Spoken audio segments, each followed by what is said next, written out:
ইমাম আবু হানিফা রহমাতুল্লাহি আলাইহিকে জেলে ভরা হলো।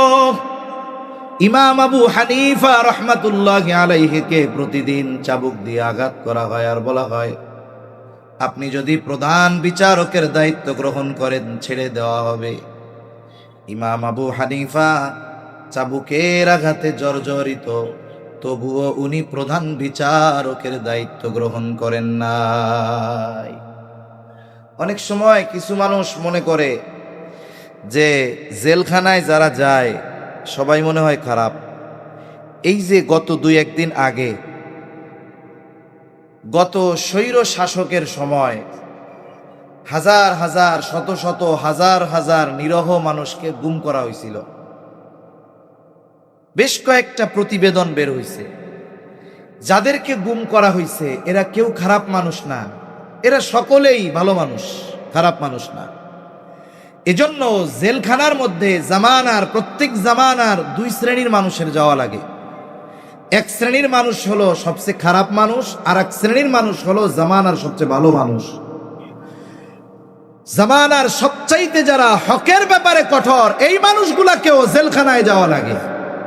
এই জন্য জেলখানায় শুধু চোর চুট্টা যায় না, জেলখানায় ইমাম আজমেরও যাওয়া লাগে, ঠিক কিনা বলে? এই জন্য এই জামানায়ও যারা জেলখানায় যায় সবাই খারাপ না। জামানার শ্রেষ্ঠ সন্তানগুলো যারা বাতিলের বিরুদ্ধে সর্বোচ্চ কঠোর, এদেরকেও জেলখানায় যাওয়া লাগে। ইমাম আবু হানিফা রহমাতুল্লাহি আলাইহি চাবুকের আঘাতে জর্জরিত, তবুও দায়িত্ব গ্রহণ করেন না।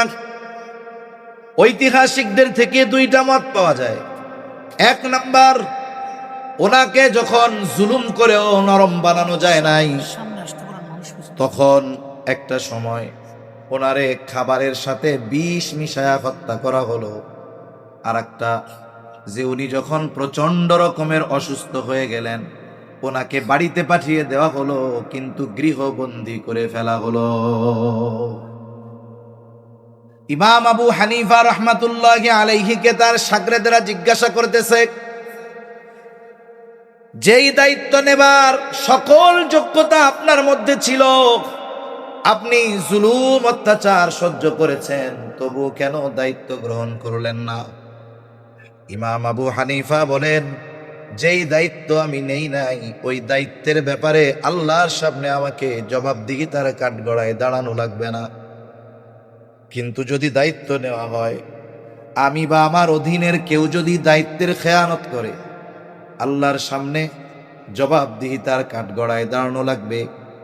হাদিসের মধ্যে আছে, নবীজি সাল্লাল্লাহু আলাইহি ওয়াসাল্লাম বলেন, তোমাদের কাউকে যদি কোনো রাষ্ট্রীয় দায়িত্ব দেওয়া হয়, কেউ যদি ওই দায়িত্বের সুচ পরিমাণ খেয়ানত করে, নবীজি বলেন ওই ব্যক্তি কিয়ামতের দিন খেয়ানতের বোঝা নিয়ে উপস্থিত হবে। আর এই জামানায় মানুষ দায়িত্ব নেওয়ার প্রতিযোগিতা করে। কেন? বলে কোনো মতে যদি সরকারি রাষ্ট্রীয় দায়িত্ব কোনো মতে একটা পাওয়া যায়, তাইলে ও কমপক্ষে 100 কোটি টাকার মালিক, 100 কোটি টাকার মালিক। 100, 200, 500, 1000 কোটি এখন আমাদের কাছে বেশি লাগে না, যদিও আমাদের কাছে নাই, কিন্তু যেই পরিমাণ পাচার হয়েছে শুনতে শুনতে এই টাকাগুলোরে কাগজের মতো লাগে এখন, ঠিক কিনা বলেন? পাতি নেতাও 1000 কোটি টাকার মালিক হয়ে যায়, মেম্বারও হাজার হাজার কোটি টাকার মালিক হয়ে যায়। করোনার মধ্যে ইংল্যান্ডের প্রধানমন্ত্রী বরিস জনসন না কি নাম এটা, এ বলতেছে, খবরে দেখলাম যে সে প্রধানমন্ত্রীর দায়িত্ব ছেড়ে দিবে। কেন? কারণ হিসাবে সে বলতেছে, আমাকে যে অনারিয়াম দেওয়া হয় প্রধানমন্ত্রীর দায়িত্ব পালন করার কারণে, এটা দিয়ে আমার ফ্যামিলি চলে না। আবার এই দায়িত্বের চাপে আমি আমার ব্যবসা বাণিজ্য ভালো মতো খোঁজখবর নিতে পারতেছি না, আমার এখন সংসার চলে না, দায়িত্ব ছেড়ে দিন। তা আমি ওই সময় কথাটা ভাবছি যে তোর কপাল পোড়া, তুই কেন ওই দেশে জন্ম নিলি? তুই যদি কোনো মতে বাংলাদেশে আসতে পারতি, অথবা কোনো মতে মেম্বার টেম্বার হইতে পারতি, তুইও হয়তো ইংল্যান্ডে 250 বাড়ি কিনতে পারতি। বাংলাদেশের একজন কিনছে না, 250-র উপরে বাড়ি কিনছে ইংল্যান্ডে। তা কোনো মতে এই দেশে আইসা মেম্বার হইতে পারলে তুমি ইংল্যান্ডে গিয়ে বাড়ি কিনতে পারতা, বেগম পাড়ায় বাড়ি কিনতে পারতা। তাহলে চিন্তা করে দেখেন, যে মানুষ দায়িত্বকে কত বড় গনিমত মনে করে। আবার অনেকে মনে করে যে মানুষের সেবা করার জন্য দায়িত্বই দরকার, দায়িত্ব না হইলে মনে হয় মানব সেবা করা যায় না। কিছু সেবা তো দায়িত্ব না পাইলেও করা যায়। যেমন মনে করেন অনেক সময় চেয়ারম্যান ইলেকশন করে। গত স্বৈরাচার সরকারের সময় আমরা দেখছি যে সর্বশেষ ইউনিয়ন পরিষদ নির্বাচনেও ব্যক্তি বাছাই করার সুযোগ ছিল না। কারণ যখন কোনো নির্বাচন দলীয় প্রতীকে হয় ওই জায়গায় তখন আর ব্যক্তি মূল্যায়ন করার সুযোগ থাকে না, যাচাই বাছাই করার সুযোগ থাকে না। একসময় ইউনিয়ন পরিষদেও নির্বাচন হবে, কোন দলীয় মার্কায় হবে।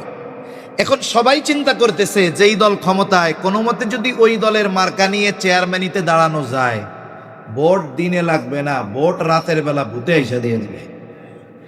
এই জন্য দেখা গেছে কি মার্কা একটা, কিন্তু ওই মার্কা চায় 20 জন। মার্কা কয়টা? এটার ক্যান্ডিডেট কয়জন? 20 জন। এই একই মার্কা চায়। তখন কি হবে? পাবে তো একজন।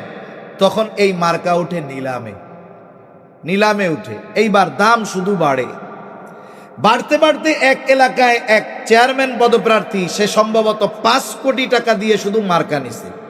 মার্কা নিতে লাগছে কয় কোটি? 5 কোটি। এরপরে সে এবার চেয়ারম্যান পদপ্রার্থী ওই দলের পোস্টার ছাপাইছে। পোস্টারে কি লিখছে?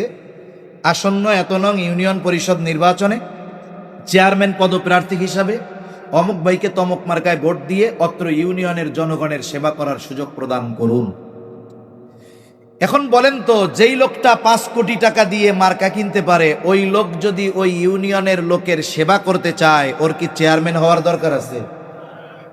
ও তো অঢেল সম্পত্তির মালিক, ওইটা দিয়েই তো মানুষের উপকার করতে পারে, সেবা করতে পারে। তার মানে কি বলে, যদি নামের সাথে চেয়ারম্যান পদটা লাগানো যায়, দায়িত্বটা পাওয়া যায়, 5 দিছি বেশি না, সাথে একটা শূন্য যোগ করে এটারে উসুল করব। ইনভেস্ট 5 করছি, 50 উসুল করে ছাড়বো। এজন্য এখন দায়িত্ব নেওয়ার প্রতিযোগিতা চলে। দায়িত্বের জন্য একজন আর একজনকে হত্যা করতে পর্যন্ত পিছপা হয় না। তবে এই দায়িত্ব আমানত, সরকারি দায়িত্ব হোক আর বেসরকারি দায়িত্ব হোক, রাষ্ট্রীয় হোক আর সাধারণ যে কোনো দায়িত্ব হোক, আমরা প্রত্যেকটা দায়িত্বকে আমানত মনে করব। বলেন ইনশাআল্লাহ। রেজাউল করিম আবরার ভাই আসতেছে, তো জায়গার দরকার হবে।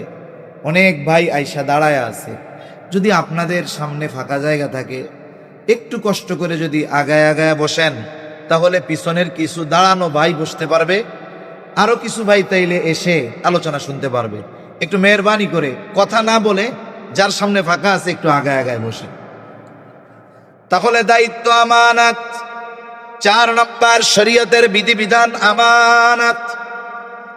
আল্লাহ তাআলা কোরআনুল কারীমের মধ্যে বলেন, ইন্না আরাদনাল আমানাতা আলাস সামাওয়াতি ওয়াল আরদি ওয়াল জিবাল ফাআবাইনা আন ইয়াহমিলনাহা ওয়া আশফাকনা মিনহা ওয়া হামালাহাল ইনসান। আল্লাহ তাআলা বলেন, আমি এই আমানত আসমানের কাছে, জমিনের কাছে, পর্বতের কাছে পেশ করলাম। তারা এই আমানত বহনে অস্বীকৃতি জ্ঞাপন করলো, ভীত সন্ত্রস্ত হয়ে গেল। ওয়া হামালাহাল ইনসান, মানুষ এই আমানত বহন করলো। বলে কি সেই আমানত? কেউ কেউ বলেন সেই আমানত হলো কোরআন, আবার কেউ বলেন সেই আমানত হলো শরীয়তের সকল বিধিবিধান।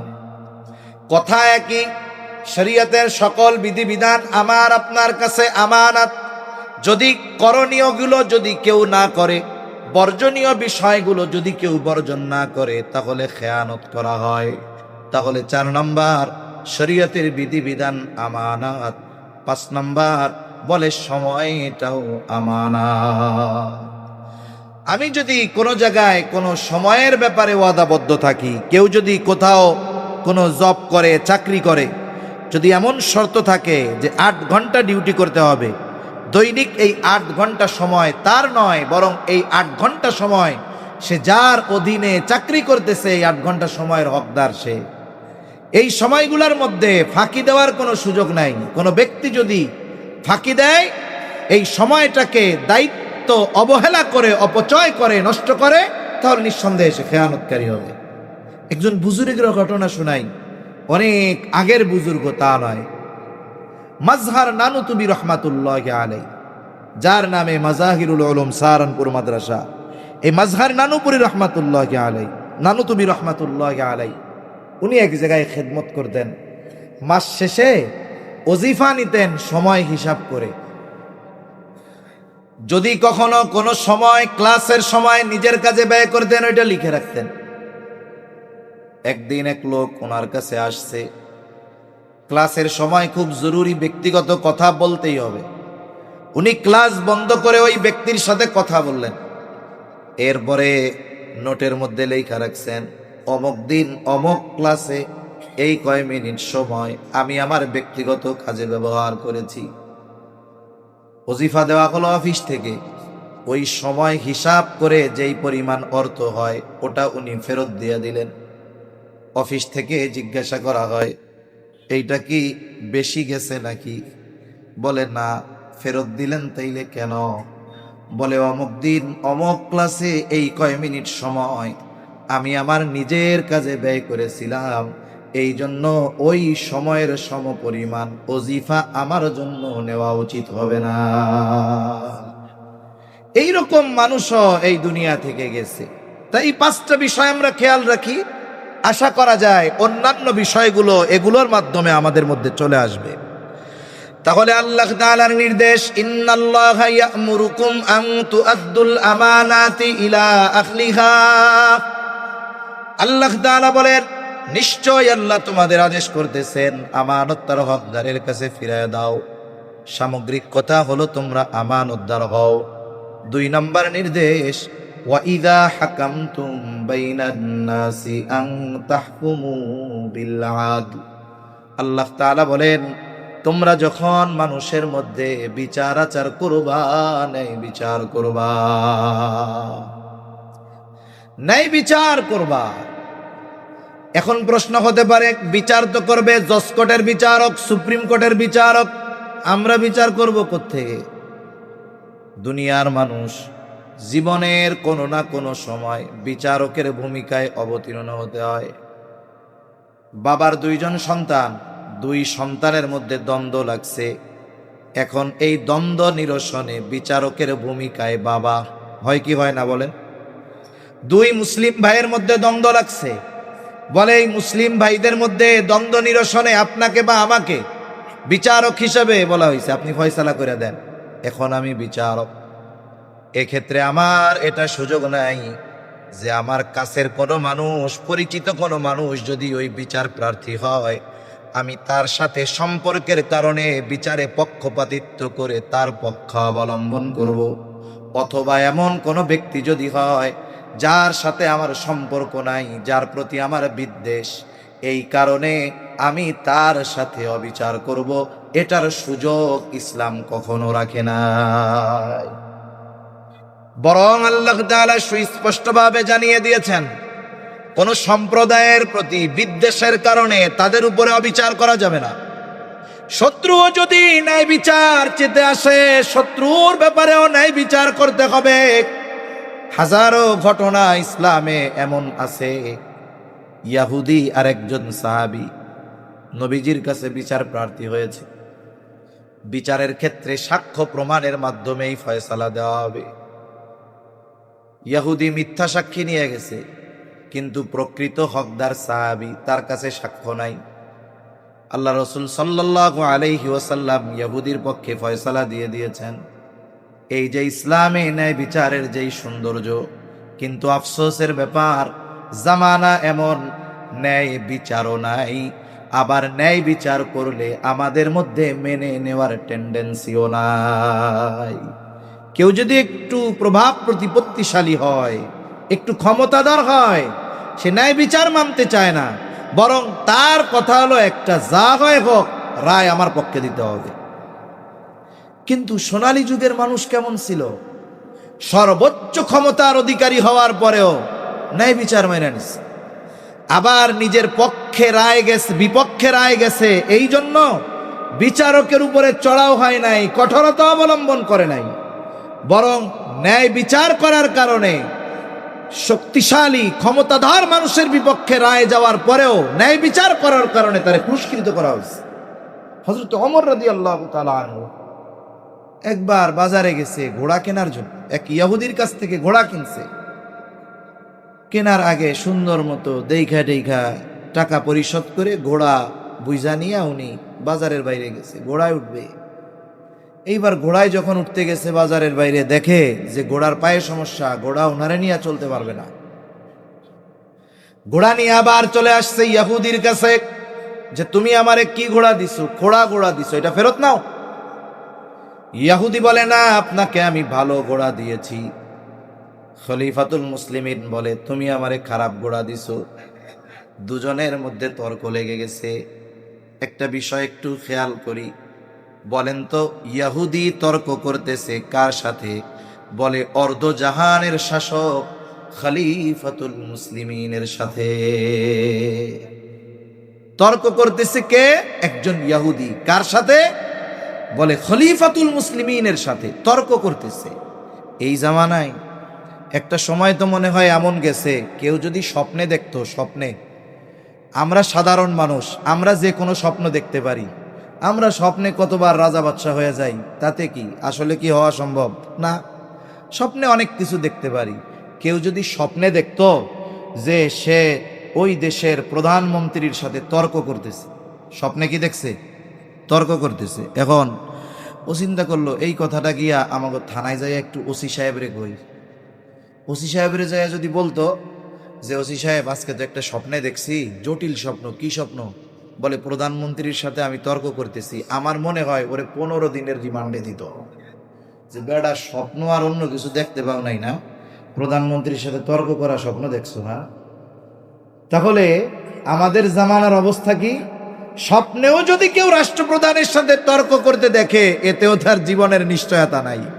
অথচ ইসলাম কত সুন্দর যে একজন অমুসলিম ইহুদি সে খলিফাতুল মুসলিমিনের সাথে একটা ঘোড়া কেনা বেচা নিয়ে তর্ক করতেছে। অনেকে বলে যে ইসলাম যদি আসে, শরঈ শাসন ব্যবস্থা যদি প্রতিষ্ঠিত হয়, এদেশে অমুসলিমরা থাকতে পারবে না। আরে বেটা, যদি এই দেশ সহ গোটা দুনিয়ায় ইসলাম প্রতিষ্ঠা হয়, তাহলে প্রত্যেকটা মানুষ পরিপূর্ণ অধিকার ফিরে পাবে। ঠিক কিনা বল? ইসলামই একমাত্র মানুষকে পরিপূর্ণ অধিকার নিশ্চিত করতে পারে মানুষের। এছাড়া অন্য কোন দর্শন, মতাদর্শ, জীবন ব্যবস্থা মানুষের অধিকার পরিপূর্ণ নিশ্চিত করতে পারে না। যার প্রমাণ খলিফার সাথে তর্ক করতেছে একজন ইহুদি। হযরত ওমর রাদিয়াল্লাহু তাআলা আনহু এবার তারে বলতেছে, তাইলে এক কাজ করো, তোমার আর আমার মধ্যে এই দ্বন্দ্ব নিরসনে তৃতীয় আর একজনকে ফয়সালাকারী হিসাবে সাব্যস্ত করো। ইহুদি নিজের ধর্মের কাউকে ফয়সালাকারী হিসাবে সাব্যস্ত করে নাই। আশেপাশে তাকায় দেখে, দেখা যায় সুরাইকে। বলে খলিফাতুল মুসলিমিন, আমার আর আপনার মধ্যে এই দ্বন্দ্ব নিরসন করবে সুরাই। হযরত ওমর রাদিয়াল্লাহু তাআলা আনহু বলেন, ঠিক আছে। এইবার সুরাই বিচারকের প্রথম কাজ হলো বাদী এবং বিবাদী উভয়ের কথা সম গুরুত্ব সহকারে শোনা।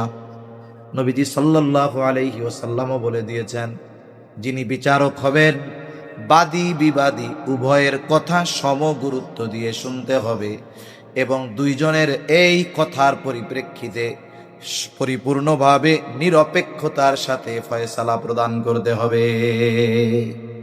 উনি দুইজনের কথা শুনছেন।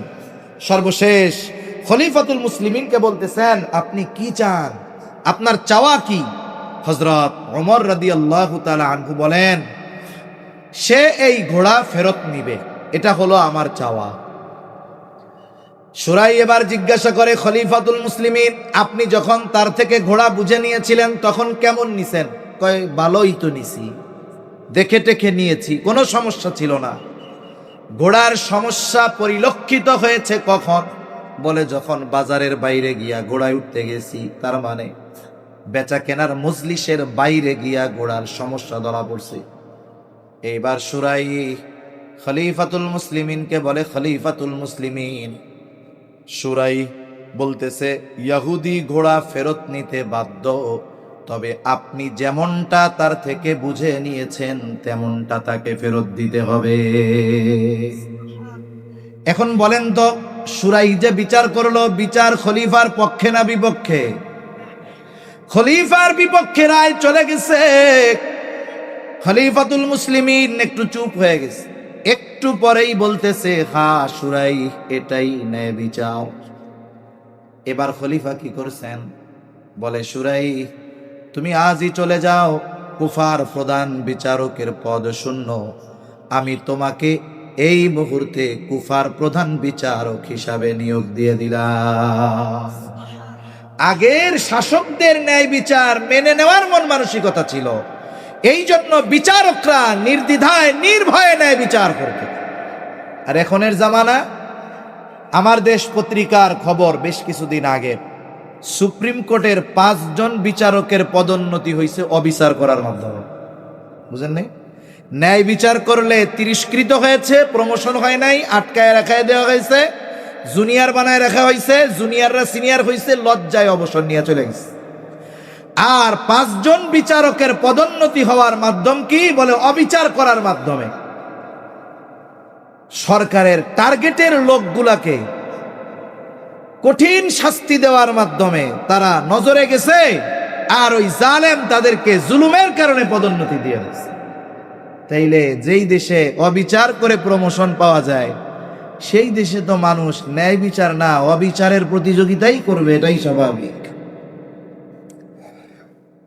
এজন্য ওই সময়ের মানুষের ন্যায় বিচার মেনে নেওয়ার মতো ইচ্ছা ছিল যে বিচার আমার বিপক্ষে রায় যায়, যাক আমি মেনে নিব, এই ধরনের টেন্ডেন্সি সবার ছিল। কিন্তু আফসোস, আমাদের মধ্যে একটু ক্ষমতাধর হলে ন্যায় বিচার মেনে নিতে চায় না, বরং কোনো বিচারক যদি এমন কোনো রায় দিতে চায় যেটা তার বিপক্ষে যাবে, বলে ওকে টুকা মেরে বাংলাদেশ থেকে আমেরিকায় পাঠায় দেয়। দেয় না এরকম? এসকে সিনহারে পাঠায় দিছে না? এসকে সিনহা কি মুসলমান নাকি? একসময় তো নিজের লোকই মনে করতো। যখন এসকে সিনহা একটু উল্টাপাল্টা করতে গেছে, চিন্তা করছে হায় রে, এই আইন যদি ও কইরা ফেলে, রায় যদি দিয়া দেয়, তাইলে তো বিচার বিভাগের উপরে আমাদের যেই প্রভাব, এটা তো আর থাকবে না। এর আগেই ওরে পাস করে দিচ্ছে, জীবন নিয়ে পালানো লাগছে ওর আমেরিকায়। এই হলো অবস্থা আমাদের সমাজের বিচার ব্যবস্থার। এখন এই বিচার ব্যবস্থার যদি উন্নতি ঘটাতে হয়, ন্যায় বিচার যদি প্রতিষ্ঠা করতে হয়, ইসলাম দরকার। ইসলাম ছাড়া দুনিয়ার কোন মতাদর্শ ন্যায় বিচার প্রতিষ্ঠা করতে পারবে? আমানতদারিতার ন্যায় বিচার থাকবে না, আর শান্তি আসবে, এটা আকাশ কুসুম কল্পনার মতো। আরেকটা ঘটনা শোনাই, হযরত আলী রাদিয়াল্লাহু তাআলা আনহু, ওই যে ওমর রাদিয়াল্লাহু তাআলা আনহু হইতে হইতে এটা 14 গোষ্ঠী তালাক পর্যন্ত গড়ায়, ঠিক কিনা বলেন? শয়তানের এই মিশন যখন শেষ, রাগারাগির মিশন শেষ, এইবার মোহাব্বতের খাজানা নিয়ে হাজির। একটু আগে দুইজনরে দেখতে পারে না, এখন এমন মোহাব্বত ঢাইলা দেয় দুইজনের অন্তরে যে এখন দুইজনরে ছাড়া বাঁচবে না। এবার চলে যায় মুফতি সাহেবের কাছে, কি হয়েছে? বলে কাজ তো সারা, এই কাম তো করে ফেলছি। কেন করছো? কয় হুজুর রাগ হইয়া করছি। হুজুর, তাহলে এটা কি খুশি হইয়া এই অপরাধ বা এই অন্যায় কেউ করে নাকি? এজন্য রাগ অবস্থায় সিদ্ধান্ত নিতে হয় না। রাসূল সাল্লাল্লাহু আলাইহি ওয়াসাল্লাম রাগ হইলে অবস্থা পরিবর্তনের কথা বলছেন। দাঁড়ানো থাকলে বইসা পড়বে। রাগ বেশি হইছে, অজু করে নামাজে দাঁড়ায় যাবে। রাগান্বিত অবস্থায় কোনো সিদ্ধান্ত নিতে হয় না, সিদ্ধান্ত নিতে হয় খুব ঠান্ডা মাথায়। কেন? রাগান্বিত অবস্থার সিদ্ধান্ত অধিকাংশ সময় দেখা যায় পরবর্তী হায়াত পস্তানোর কারণ হয়, ঠিক কিনা বলেন? আর আমাদের অভ্যাস কি জানেন? অহেতুক কাজে আমাদের রাগ ওঠে বেশি, দ্বীনের ব্যাপারে রাগ ওঠে না, ঠিক কিনা? নেতার বিরুদ্ধে কথা গেলে রাগ হয়, মেজাজ গরম, রক্ত গরম হয়। ইসলামের বিরুদ্ধে, কোরআনের বিরুদ্ধে, নবীর বিরুদ্ধে বললে রাগ ওঠে না। ওই রাগ উঠায় শয়তান। আর দ্বীনের কারণে রাগ ওঠে, এটা ঈমানের কারণে, ঠিক কিনা বলেন? এজন্য দুনিয়াবি বিষয় বিশেষ করে রাগান্বিত অবস্থায় কোনো সিদ্ধান্ত নেওয়া যাবে না। এটা পরবর্তী সময় পস্তানোর কারণ হতে পারে। খলিফা মনসুর মাফ চাইতে যাবে, লজ্জা লাগতেছে। সে চিন্তা করলো তার সবচাইতে বিশ্বস্ত ব্যক্তি যে, তাকে সে মাফ চাওয়ার জন্য পাঠাবে। লোকটাকে বলে, যাও ইমাম আবু হানিফার কাছে গিয়ে আমার পক্ষ থেকে ক্ষমা চাইবা, বলবা খলিফা যে কাজ আপনার সাথে করেছে সে লজ্জিত, ক্ষমা চেয়েছে। সাথে সাথে এক থলে স্বর্ণ মুদ্রা দিয়ে দিয়েছে। তাকে বলবা এটা খলিফার পক্ষ থেকে আপনার জন্য হাদিয়া। লোকটা চলে গেল ইমাম আবু হানিফার কাছে। যাবার পরে বলে, ইমাম, খলিফা তার আচরণের কারণে লজ্জিত, ব্যথিত, আপনার কাছে ক্ষমা চেয়েছে, আপনি ক্ষমা করে দেন। ইমাম আবু হানিফা রহমাতুল্লাহ আলাইহি নববী গুণে গুণান্বিত মানুষ, যখন বলছে ক্ষমা চেয়েছে, ক্ষমা করে দেন, উনি বলেন হ্যাঁ মাফ করে দিলাম। এইবার ওই লোকটা একটু কৌশল খাটায় বলে, আপনি যে মাফ করছেন, খলিফা নিশ্চিত হবে তখন যখন খলিফার দেওয়া এই হাদিয়া আপনি গ্রহণ করবেন। শর্ত লাগায় দিছে। ইমাম আবু হানিফা বলে, অসুবিধা নাই, এটা ফেরত নিয়ে যাও, আমি তারে মাফ করে দিছি। লোকটা পিড়াপিড়ি করে, জোরাজুরি করে। ইমাম আবু হানিফা রহমাতুল্লাহি আলাইহি তাকে জিজ্ঞাসা করে, তোমার খলিফা এক থলে স্বর্ণ মুদ্রা আমাকে হাদিয়া দিল, এটা পাইল কোথায়? এটা কি ওনার ব্যক্তিগত সম্পদ নাকি? লোকটা বলে, উনি এত সম্পদ ব্যক্তিগত পাবে কোথায়? বলে, এটা রাষ্ট্রীয় সম্পদ থেকে দিয়েছে। ইমাম আবু হানিফা বলে, যাও ফিরায় নিয়ে যাও, এটা নেওয়া যাবে না। এইবার কয়, আপনি রাখেন, রাইখা আপনি ব্যবহার না করেন, আপনি এটা মানুষকে দান সদকা করে দিয়েন। ইমাম আবু হানিফা এবার কঠোর হয়ে গেলেন, বললেন, এটা ফেরত নিয়ে যাও। আর তোমার খলিফাকে বলবা তাকে এই দায়িত্ব পালনের জন্য প্রতি মাসে সম্মানী দেওয়া হয়, ওই যেই পরিমাণ ভাতা সম্মানী তার জন্য বরাদ্দ, বলে এর বাইরে একটা পয়সা, একটা টাকা ব্যক্তিগত কাজে ব্যবহার করার কোনো সুযোগ নাই, কারণ এই দায়িত্ব তার কাছে আমানত, এই সম্পদের হেফাজত করা তার কাছে আমানত। এইবার ওই লোকটা খলিফার কাছে চলে গেছে। কিছু লোক আছে যে তারা ছোট বিষয়কে মিথ্যার প্রলেপ দিয়ে এত সুন্দর করে উপস্থাপন করে যে মানুষ মিথ্যা জানার পরেও তার কথায় প্রভাবান্বিত হয়। আমরাও ছোটবেলায় যখন মাদ্রাসায় পড়তাম, মাঝে মধ্যে গুলিস্তান যাইতাম। গুলিস্তান, তা গুলিস্তানে দেখতাম একজন লোক একটা মাইক হাতে নিয়ে সে সর্বরোগের ওষুধ দিচ্ছে। চতুর্দিকে লোকজনের ভিড়। আমরাও উৎসুক নয়নে দেখতাম, একটু শুনতাম, ভালোই লাগতো। তা যদি কোনো বুঝমান ব্যক্তিকে বলা হয় ওই মজলিস থেকে টান দিয়ে বের করে, যে এই লোক যে বলতেছে তার কাছে যেই গাছের শেকড় আছে এটা খাইলে সব রোগ ভালো হবে, আপনার বিশ্বাস হয়? উনি বলবে, আস্তাগফিরুল্লাহ, এটা জীবনেও বিশ্বাস হয় না। তাহলে আপনি শুনতেছেন কেন? যেভাবে বলে শুনতে তো ভালোই লাগে। কিছু মানুষ আছে মিথ্যা কথা বলে কিন্তু এমনভাবে সাজায়, এটার দ্বারা মানুষ প্রভাবান্বিত হয়। ও খলিফার কাছে গিয়া বলছে, খলিফা, ইমাম আবু হানিফা আপনার হাদিয়া তো নেয় নাই, আপনার খেয়ানতকারী বলছে। খলিফা প্রচন্ড রাগান্বিত হয়ে গেছে। এবার বাহিনী পাঠায় দিছে, যাও আটক করো, জেলখানার মধ্যে বড়